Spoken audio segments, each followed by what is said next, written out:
Okay, so this is something new we're gonna try, as well as having some new slash old faces involved. But this isn't a podcast. This is more of a open table discussion that just ends up being thrown up on the internet, some dank ass corner. First and foremost, same rules still apply. I have pretty much zero tolerance for racist as well as homophobic people. So if you're one of those, why the fuck are you here? Secondly, yes, it's rated R, so curse wherever you see fit. Or say dark shit wherever you see fit. Pika's gonna do it regardless. Pika don't get no fuck, and neither does his mouth. Yes, this is true. And I would like to, before we begin, I would like to pay respects to Papa John Schnatter, who is no longer pretty much the head of his own business, because came out that last month he made a call, and in that call he had said, and I quote, Colonel Sanders used to call black people niggers. End quote. So what, KFC sued him into the ground? No. Remember, Colonel Sanders died in 1980. Yeah. Papa John is still alive, and even though he said that Colonel Sanders quoted that, apparently people take their sweet ass time realizing what Papa John says, and a month later they found out what he said, and then the bitch decided to step down. So, yeah. So basically, he was gonna catch a lawsuit. Don't get me wrong. I have no idea if it happened in 1980. My ass wasn't even born. So. Mm-hmm. Okay. Yeah, well, since we're doing that, I would just like to make a point to mention. I don't know if any of you young bucks remember it, but basically the last legend short of Stan Lee died sometime last week or this week by the name of Steve Ditko. If you don't know who he is, you fucking Google him and then slap yourself for not knowing who he is. Besides being one of the minds behind goddamn Spider-Man, Steve Ditko was just a legend in the graphic novel scene in America for a very, very long time. Hopefully, his family is well taken care of, and I hope he, leaves behind a legacy that people are inspired to create from. I know personally, besides my interest in video games, Steve Ditko indirectly has had a very strong influence on my life, like many of the old artists or just old people back in the day. We don't realize how big they are until after they're gone or until someone explains their legacy. I want to be dead when young people don't come out of the gate knowing who Stevie Wonder is. Let me just say that.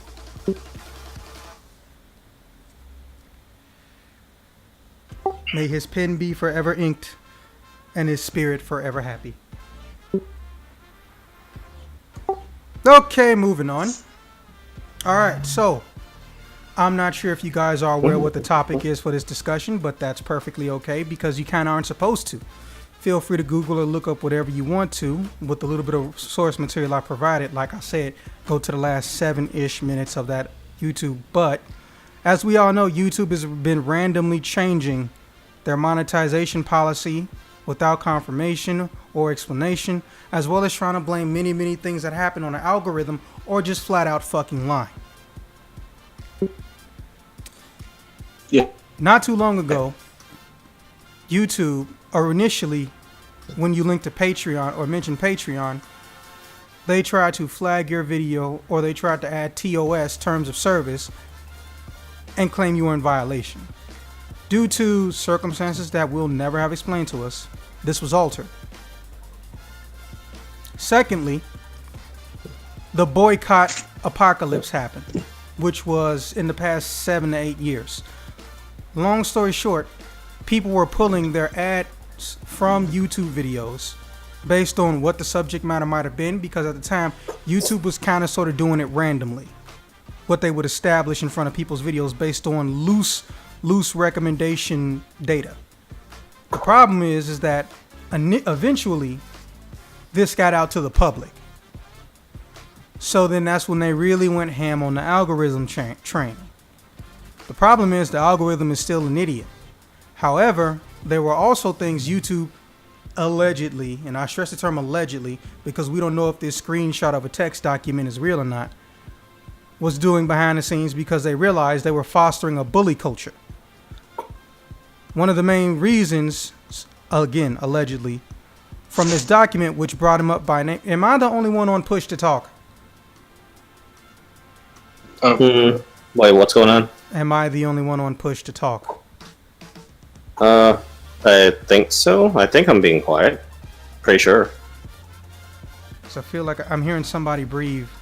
Anyways, so what they did was they had a roundtable discussion about how to directly affect them, or at least remove them from pretty much all search-related stuff.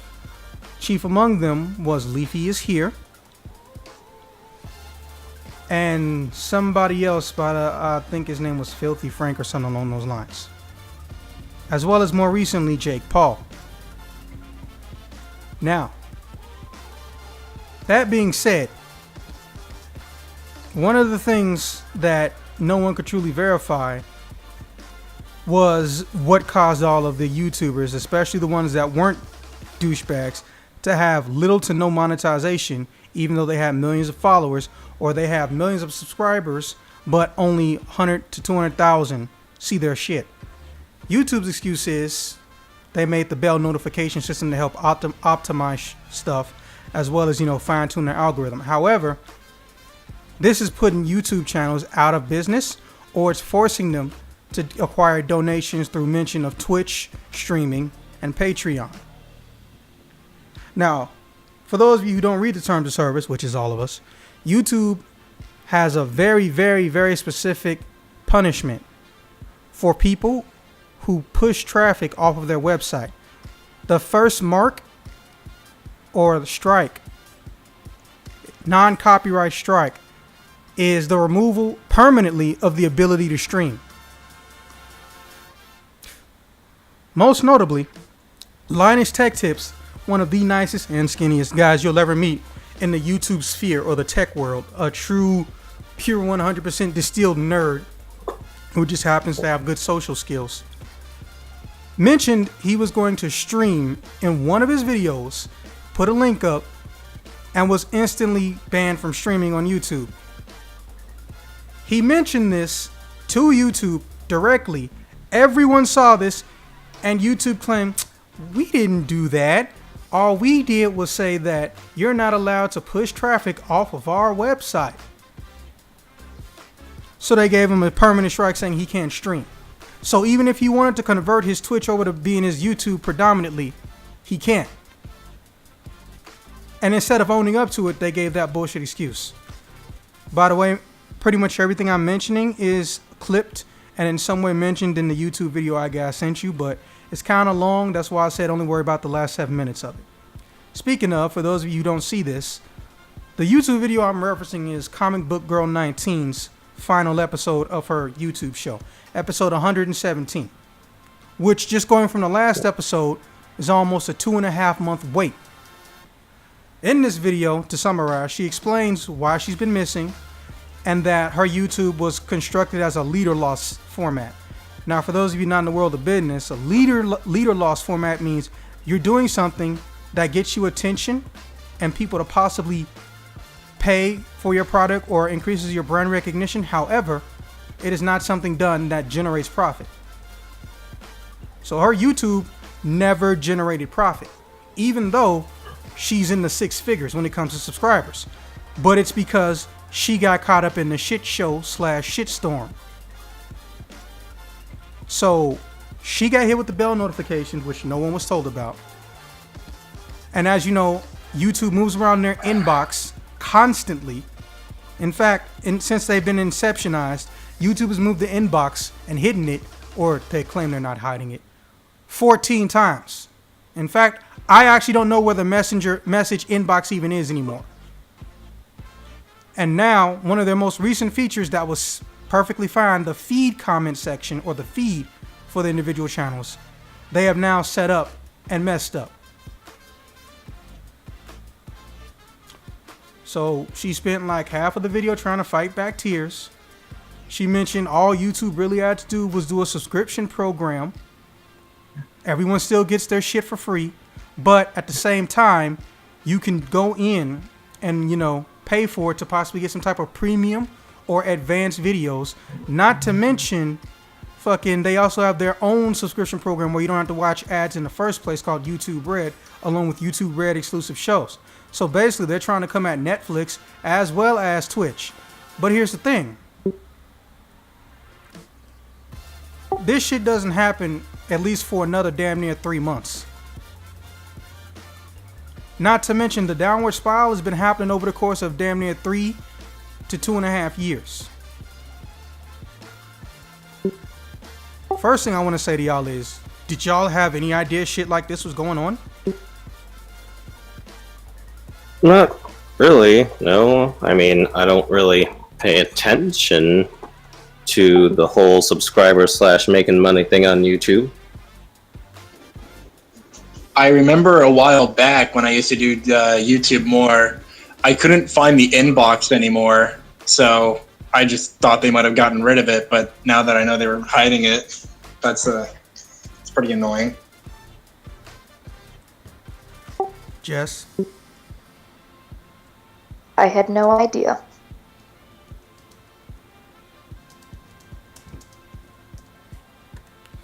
Woman, a few words right there. So anyways, what's been happening, or what mostly happened because of the bell, is that YouTubers notice a drop-off of almost 60 to 70+% of their traditional monthly, weekly, whatever, daily, however they annualize it, revenue, to that it just dropped. They just noticed it dropped.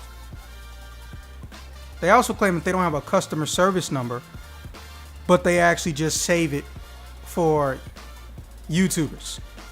The big ones, or at least the ones above 6 figure. And what they normally do is try to refer people to Google's customer service, which is somewhat bullshit. That being said, Google does own YouTube, a stupid decision in every sense of the word. Now, that being said, obviously asking you guys what can YouTube do to fix their issue, they decided, you know what, we're just gonna clone Twitch and make our own tiny little baby Netflix. Not to mention you can buy digital copies or digital rentals from YouTube anyway. Something no one even fucking does. So let me ask you guys in a different way. What would you have done different, not only to not fuck over your consumers, but also fuck over your content creators? Who want to go first? Fucking over people. Well, on a digital platform, that's easy. Restrict even more of your things that you give your content creators to people who actually get more views on their channel and more view time. Basically start separating the content creators into echelons. Interesting. Okay, well, for me personally, and no, I didn't have a lot of time thinking about this either, but I think I got my ideas kind of sort of formulated. Me coming from my general manager background, the first way I look at this is how can I organize this without burning up a lot of money? First things first, fuck that algorithm. YouTube has told YouTubers at YouTube summits or at random in passing, one of which is Matt Pack, as you guys might know from Game Theory. Shout out to Matthew of Patrick. But they specifically told him they don't even know how their own fucking algorithm works anymore because it's been coded over so many times. Now, I don't understand that much about programming, but I know something. If I build something with my own 2 hands, and I don't know how to fucking turn it on, off, or make it work, or do what it's supposed to do, I failed and I need to stop. That is fucking crazy. That is fucking crazy. You're letting a machine you can't literally understand run your own shit. Now, of course, YouTube's most common excuse for this is, well, we get over 400 million hours of content per day or something around those lines. My answer to that is, so the fuck what? You have a report button, do you not? So what I would do is, I would just set my shit up. First off, get rid of that fucking bell bullshit. I would have traditional email spam, which people can freely turn on or off in their, YouTube settings. Or push notifications if they want to get notifications on their phone when their favorite such and such person immediately uploads something. Secondly, I wouldn't fuck with the monetization.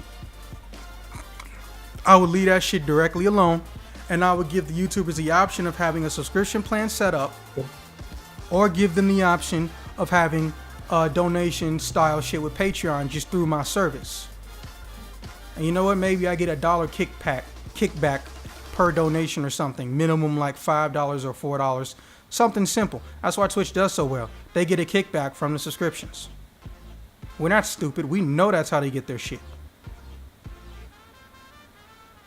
They might have a little bit lower overhead, but let's be honest, the shit don't change that much. So basically, I would make it so if I did want to compete with Twitch, which I don't, I would legitimately be a competitor. I would do the same things they do, but I got the added option of, my content doesn't stay temporarily. And if I'm worried about fucked up people, I look at the massive amount of downvotes at the video and I clear advertisement with it. Or I remove certain advertisers that say, okay, we don't want anybody who averages this many dislikes, or average number of videos, average number of total dislikes in a year is such and such and such and such. I would give them a specific guideline that they have to follow to let me know what they do and don't want to be advertised on. And I would also use some common sense. If there's a fucking video of somebody saying that, oh my God, Jews are taking over the whole country, man, it's a secret society, like straight up hearsay misleading bullshit, which there's an option for to report, I'm going to look at it, have my team look at it, and we're just going to go down the list. Or I'm going to have the bot look at it, look what people are saying, so that way my people, physical people, can look at it, highly abbreviate it from the bot algorithm, and then they manually decide if something gets kicked. Because the way they're going, they don't even have to worry about Twitch being a competitor. Someone else is going to show up. YouTube was never the first horse to cross the finish line. It's just the most popular. VO is still around. Matter of fact, Vero is around too. Shit goes in a cycle, but it doesn't go in a cycle because something is better than what it used to be. It goes in a cycle because somebody stopped liking and respecting something else. MySpace didn't die because it was boring. MySpace died because all the little kiddies' parents got on MySpace, which means they didn't want to touch it. They were setting up music concerts. They were doing all types of shit. Now most people don't even know what the fuck their logo looked like. They went from being one of the most abused websites in the entire planet to barely having their name spoken in damn near 3.5 to 4 years. Facebook is just another MySpace. They barely do anything different. Twitter is a status option on Facebook, but with a character limit. Vero is just all of them combined, except it doesn't do advertisements, dictation. They are fully funded by a billionaire. They're not funded by, how TV is. Commercial advertisers. They're not dictated to by a sponsor. They're free. And the app is free for, until it gets to 1 million. Then after that, it's a small monthly fee.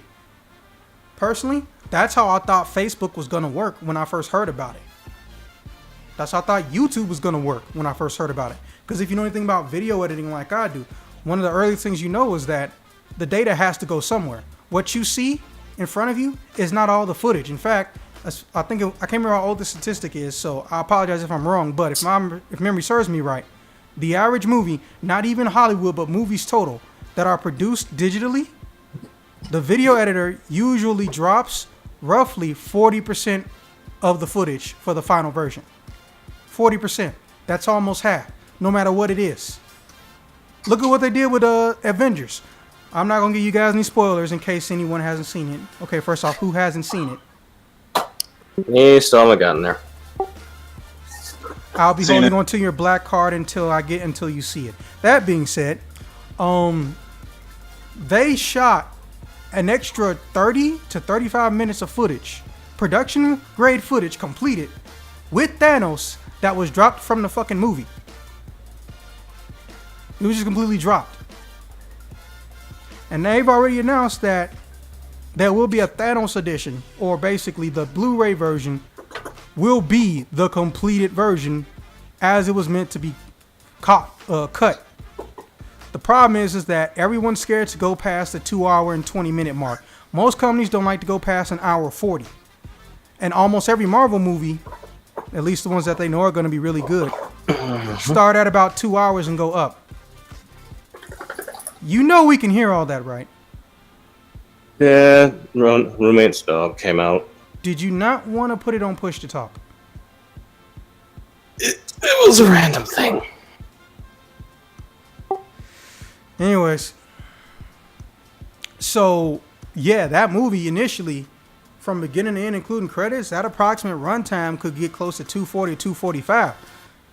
So Marvel, or at least the directors, were kind of scared of that. Now, that's just me though. And I can't remember her real name, but Comic Book Girl 19, who's not 19 obviously. Memory serves, she's older than me. She primarily just reviews pop culture in relation to Marvel and DC. More specifically, she grew up with the X-Men, but she does read independent graphic novels too. She's a big fan of some shit called Dune, to the point where she started a club for it. She even used to do a podcast for a little while too, just about what comics came out that week. The fact that someone nice like this channel has to die, or get close to dying, as it is, depresses me. She basically, before she finished uploading the video, she added another segment because she found out that YouTube was admitting that they're going to basically mimic Patreon and Twitch. So she claimed that the channel is now in limbo. But for the time being, she's going over to Twitch. But the problem is now she can't even put a link up because they're going to fuck with her. So I have to pray she used the name Comic Book Girl 19 or some deviation of it just to find her. Also, she was at E3, which was weird because this is the last motherfucker you expect to be at E3. She does not play video games, which is ironic because, well, look how many comic book characters are in video games. You throw a rock and somebody probably popular has probably been in a video game or a PC game. And she is just as, for lack of a term, curious and friendly in any type of area. Like, even though she didn't play the video games, or if she tried them, she didn't try for long, she naturally enjoyed the camaraderie that people had around them and all that other shit. Still can hear all that. So I was just surprised she wasn't as short as she claimed. She always like to say she's a midget, but she actually was not that short. And no, she was not in heels. I checked. However, she is super pale. The paleness don't lie. She's so pale she make Jessica look like Wesley Snipes. For those of you who don't know who Jessica is, that's the one in this chat who's probably taking a nap at this point. No, I'm here. Mm-hmm. Yeah, she real white. She's not teeth white, but she can get there if she tried. Anyways. Hey, I did have something to say. Well, I was done with my points, so if you have your own version of what you would do to fix YouTube's bullshit so nice people like this don't get fucked, go ahead whilst I close my window. Well, here comes the ambulance to fix the situation. Wee. Well, all of this looks like to be the fallout of kind of like how net neutrality's been going. Oh Shit, what happened? Well, I mean, they've already killed it. So, and if you haven't noticed, they already have. There's, like you were saying, YouTube wants to be its own Netflix and all of this. They're not the only company doing this, and now exclusively, you know, subtly and kind of under the table cutting ties and being like, no, we don't want you to do that anymore. You're going to be penalized for this. So what we're looking at is, I mean, fucking even, I got mad, like Hulu the other day. I'm like, what the fuck do you mean I can't watch this movie? Because now TNT suddenly has rights to something to a movie that's been streamed with no commercials for God only knows how many fucking years. But now suddenly they're part of the live package. Therefore, either I watch this with commercials or I pay $40 a fucking month for their live version just to get access to it. I'm like, okay, this is fucking stupid. And even with Comcast, they're like, well, either you buy the movie or rent it. I'm like, no, we're not fucking going there. This movie isn't even a good movie. I just want to watch a piece of shit fucking movie. Leave me alone. Why is this hard? So all of a sudden, you know, Hulu's like, you know, they're cutting down what they used to offer and now trying to be like, well, you have to buy the live version first and then have all of this other shit added on. So the total cost of, say, you know, what I pay for, you know, Netflix to have, you know, 4 screens available. All right, great. You know, here's your 4K content, blah. All right, what the fuck ever. I'm paying so that I don't get kicked out of my own account when 2 people are streaming at once. Hulu's like, you can only have 2. And on top of it, now we're cutting back content. And now you will get kicked out of your own fucking thing. Like, you're, like, God forbid someone's like, I want to watch something on your Hulu. You're going to be kicked. But, sorry, that has no bearing on that. Just a lot of irritation. No, that's what we're here for. Keep going. Yeah, that's the direction. Hang on. Push to talk hurts my finger. This is the direction that everywhere's trying to go, and they're taking it in the most fucking bizarre ways, you know, and I get the whole, like, they're buy, you know, YouTube Red or whatever the fuck, and, like, for no commercials. And, you know, they have been offering movies that you can buy, you know, but now they're trying to be their own, like, major platform. And don't get me wrong, you're right, they're absolutely very popular. And, you know, they're one of the, I swear, even for, like, Twitch streamers and stuff, they usually, you know, throw all their shit on YouTube. Not a big deal. But suddenly, there's this competition where and Twitch gets a lot of, like, even with the upcoming, you know, esports, how big that's getting, which great. But Twitch is generally one of the, it's usually where you find these streamers when they're not, you know, doing competitions in part of, you know, whatever ESPN segment is hosting and casting it on TV. But that's where you find all these streamers, usually on Twitch. So they have their own terms of service, all this other fucking crazy shit. And it's like, all right, you know, we want them to be respectable figureheads. But all of a sudden, YouTube is probably like, but why no? What if we make them choose between the two? And we don't want to support Twitch. And it's like, really, motherfucker? Because you've been hosting every one of their mother's fucking content, and now you're going to be nitpicky about who has a Twitch account. Like, are you fucking kidding me? So, and I firmly believe this is all a fallout between, and you see it even with phone companies. And then you have, like, the whole T-Mobile Sprint merger, and they're still offering their own different plans, which hilariously all come out to the same thing, despite the fact that they're about to be one company soon. And yet they're like, if you go to Sprint, blah, blah, blah, you go to, you know, T-Mobile, it's the same fucking terms for the same goddamn phones, just the pricing is put in, like, different increments, and it's fucking absurd. Yeah, that's it's like, who are you trying to save up? That's why I fucking save up to buy a new phone. I don't give a shit about my friends giving me shit. Man, your phone is like, what, 3-4 years old? 1, I don't break my shit. 2, if it legit broke down, I got insurance and I can get something or something similar. And then 3, I don't want to pay 2 monthly fees for one device. Absolutely, and I fully agree with you. It makes more sense just fucking outright buy it. I mean, and granted, if you it's not the worst thing in the world if you can't, but they do stick you with that whole fee of, well, then you just pay a portion every month, and then you look at the other fucking bill, you're like, wait.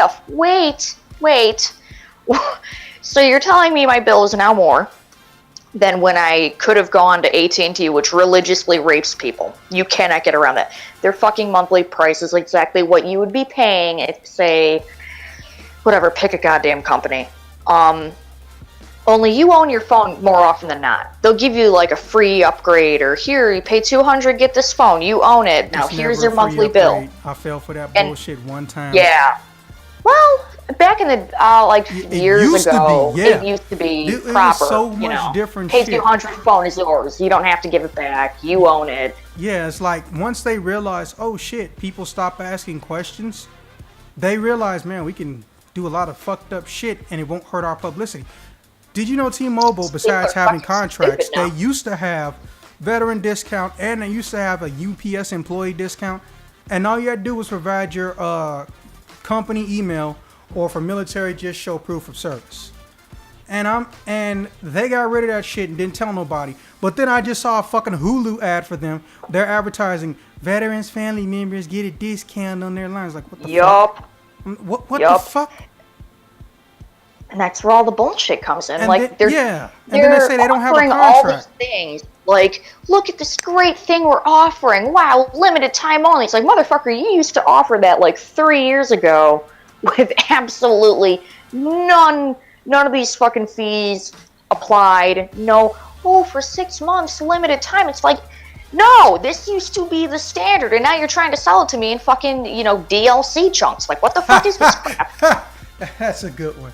What pissed me off was the jump program, because it was pretty much perfect, except the bullshit that they like to hide at the bottom of the screen and try to obscure. First and foremost, if I see a cell phone deal on TV and that little shit comes up on the screen, I already know you fucking with me, and I'm gonna start asking questions. But long story short, the way the jump program theoretically worked was, you pay off your phone, and you can instantly be allowed to jump to any other phone that they have readily available in the system. Yeah, that's not actually how the fuck it works.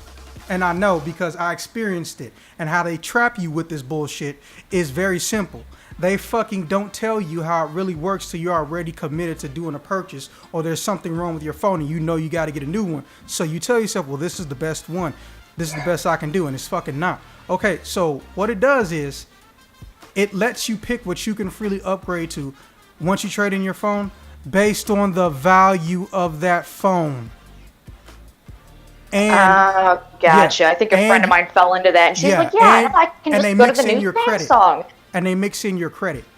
But that's totally like not even fucking worth it, because you're still paying for the phone, because on top of that, the activation fee, which makes no sense to me, and I still have no explanation for that, is going to be almost another $50 to $60. So I could go say, I don't want this Samsung S5 no more. Give me Samsung S8. I give them that phone. I might get $30 for it if it's in mint condition. It is totally cherry. Yep. $30 fucking dollars for it. Then they go look at my credit or their T-Mobile special credit bullshit, whatever, right?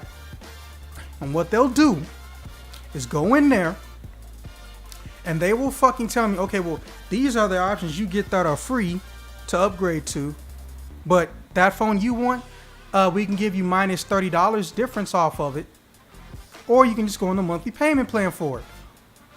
I'm just like, fuck all of you. Every last one of you. But that's what made me, for lack of a better term, more efficient with my money. Like, some of the people my own age, a little bit under me and a little bit over, I've seen how they do their cell phones. Like, y'all fucking, first off, you iPhone idiots.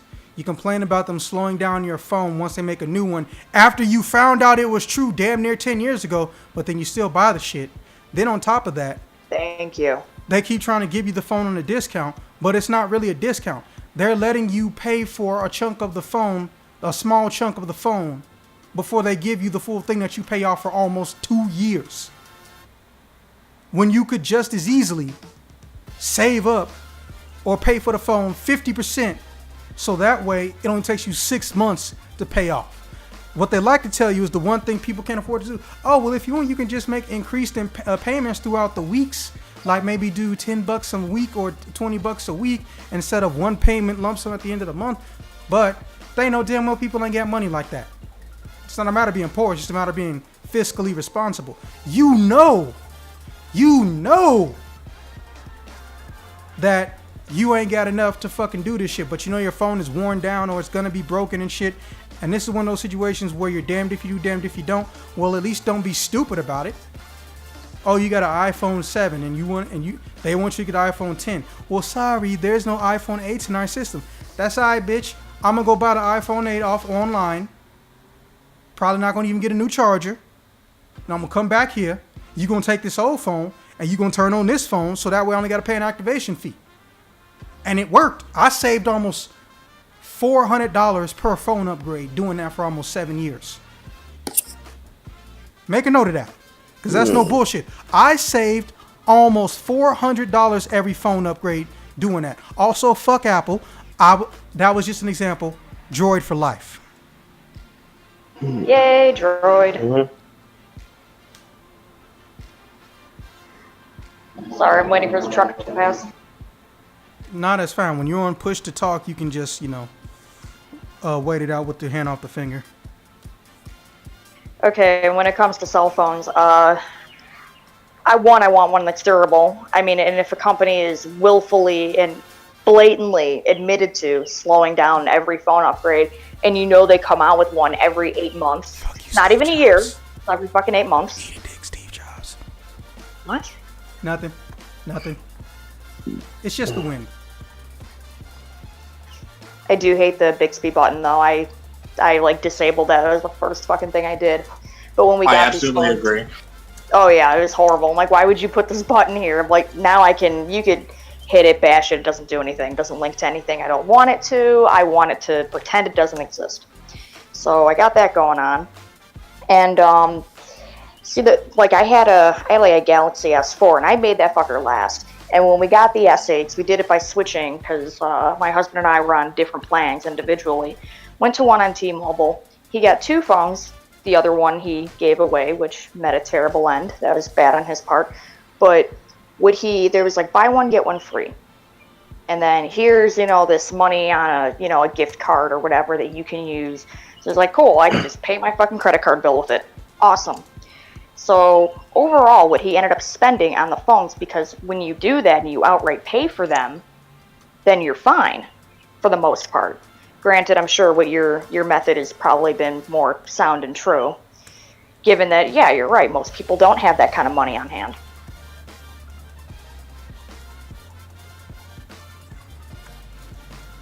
Capitalism is like every other form of ism or format of governing.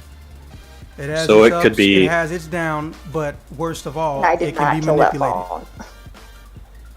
It could be jism. I don't know. I was just gonna say my whole point was that it can be manipulated, and the problem with manipulation is that you can pay people to turn a blind eye. That's true. That's Anyways. what the country does now. Yeah. Anyways, second thing I wanted to bring up, and this might be our last, unless you mugs got something y'all want to get off y'all chest. I'm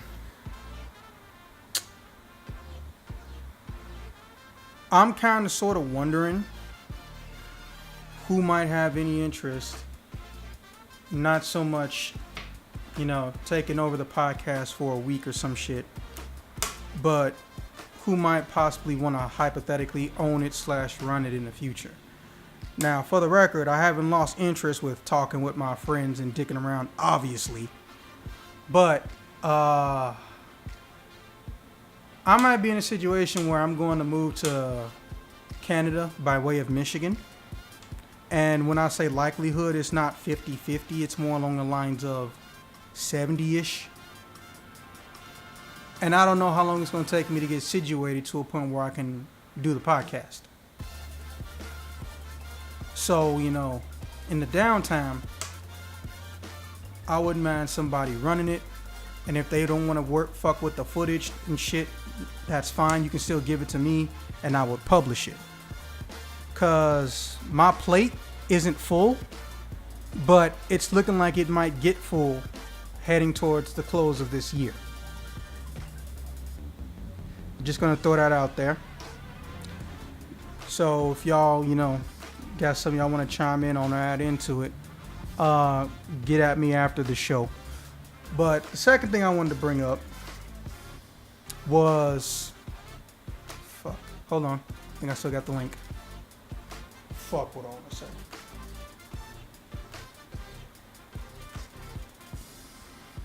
Okay, yeah.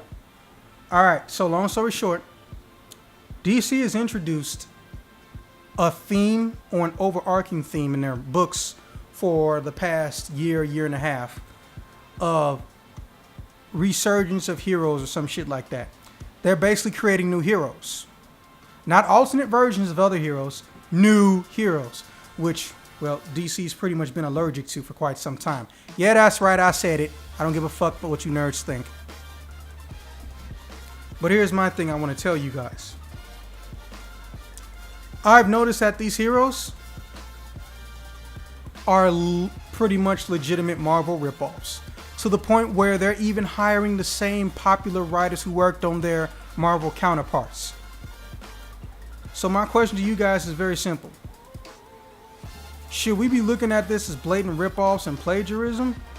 Or is the superhero world so fucked up and diluted that you think it doesn't matter if someone's completely and totally stealing shit on this higher scale? This is DC we're talking about. They've created in the past 5 months Black Panther ripoff, Spider-Man ripoff, Galactus ripoff, Fantastic Four ripoff, but they did a unique situation. They took 4 of their old heroes and added 1 new person whose abilities are eerily similar to Sue Storm, mixed with the Flaming Torch. And also there is a, I believe, Wolverine clone as well.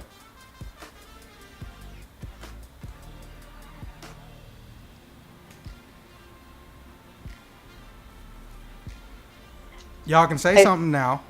I think we're just at that weird point in our lives where we're watching media content copy one another, which, I mean, this is nothing new. This has been going on for years with different companies, different characters, different shows. I mean, you fucking name it.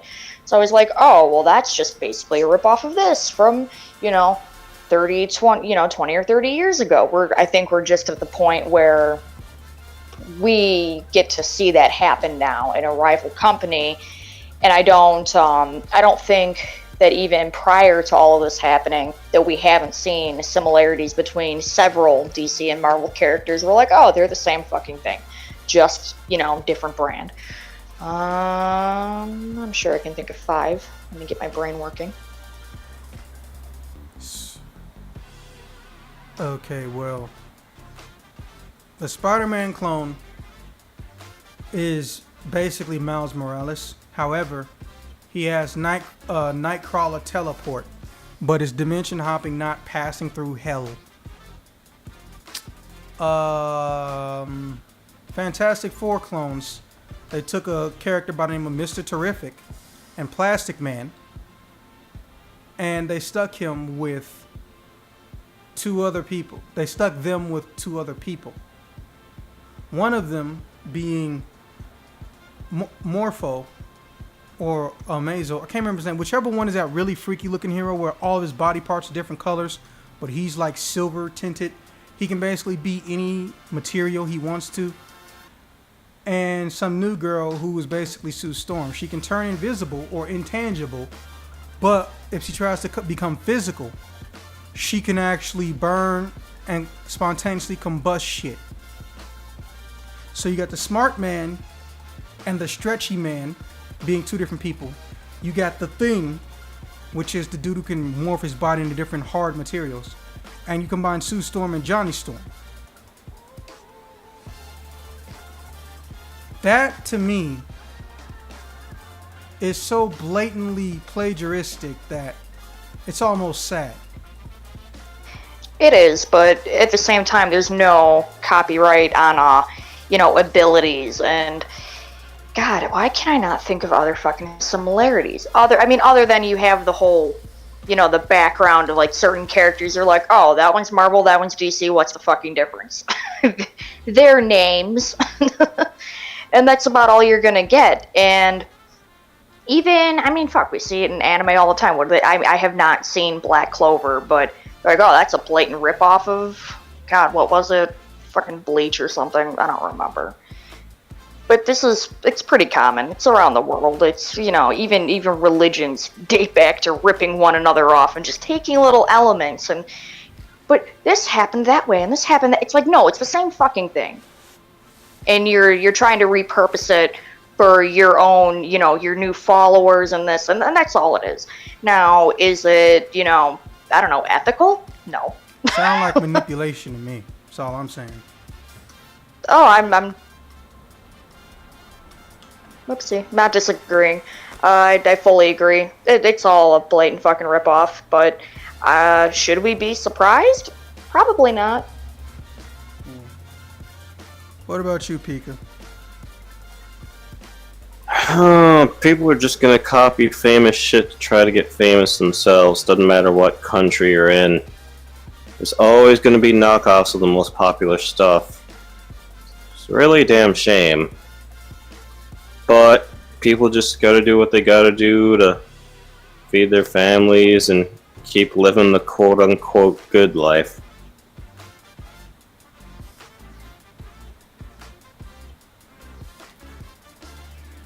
Well, that was surprisingly, I can't really call it pessimistic. I guess realistic. It just sounds pessimistic. But the truth is not anyone's friend, as a wise man once said.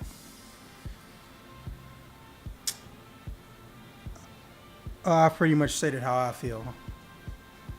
But, I also understand ain't shit I can do about it. But except, that brings the question, why is this okay but not that? By which I mean, for example, we all know about Super Smash Brothers. We all love Super Smash Brothers. If you don't have a Nintendo system, you fucking love Super Smash Brothers. Why is Smash Brothers okay? Why is PC games with a similar playstyle to Smash Brothers okay? But PlayStation All-Stars, which sucked and is a piece of shit, don't buy it. This is not a promotion of it. Why is that not okay, to the point where even other development companies said it was disgusting that Sony made a ripoff? Well, the idea of gathering around a bunch of your brand's most favorite characters, that is not out of the ordinary. Multiple types of games have done so before. That's not new. The fact that it played and felt eerily similar to Smash, on the other hand, they can just go eat a big bag of fucking copyrighted dicks. A whole big bag of them. Well, you're talking about policing a playstyle of game, which, I mean, in that case, you may as well take into account, like, PUBG and Fortnite. And you say that, but they almost Epic sued each other into the ground, so...